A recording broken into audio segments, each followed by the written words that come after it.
Guys, তো আজকে বিপত্তারিণী পুজো, সেই উপলক্ষে আমি আর মামা বানিয়েছিলাম ছানার ডালনা। চলো দেখে নিই কী কী লাগছে। প্রথমে 1.5 লিটার দুধ নিয়েছি, তারপর বাটা মশলা, চিনি, নুন, কাঁচা লঙ্কা আর কেটে রাখা আলু। তো এবার দুধটাকে আমরা প্রথমে কাটিয়ে নেব। কাটাতে ভিনিগার লাগছে, ভিনিগার দিয়ে আমরা দুধটা কাটিয়ে নিচ্ছি। তো দুধটা কাটানোর পর দেখো ছানা হয়ে গেছে ভালোভাবে। তো ছানাটাকে আমরা এবার ছেঁকে নেব।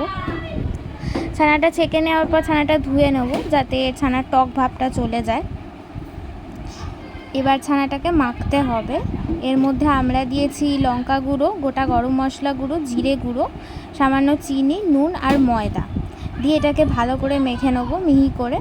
এবার মাখার পর এরকম গোল গোল করে নাড়ুর মতো বানিয়ে নিয়েছি। এগুলোকে ভাজতে হবে, তেলে ছেড়ে দিয়েছি এবং লাল লাল করে ভেজে তুলে নিচ্ছি। এরপর দেব এতে তেজপাতা, গোটা গরম মশলা, জিরে ফোড়ন দিয়ে এই সেম তেলে আমরা আলুটা ভাজবো। আলুটা ভাজা হয়ে গেলে এর মধ্যে বাটা মশলাটা দিয়ে দিচ্ছি এবং বাটা মশলা দিয়ে কিছুক্ষণ কষাতে হবে অবশ্যই, যাতে তরকারির স্বাদটা আসে। এভাবে কষানোর কিছুক্ষণ পরে আমরা এই ছানার ডালনাগুলো দিয়ে দেবো, যেগুলো আমরা রান্না করেছিলাম আগে।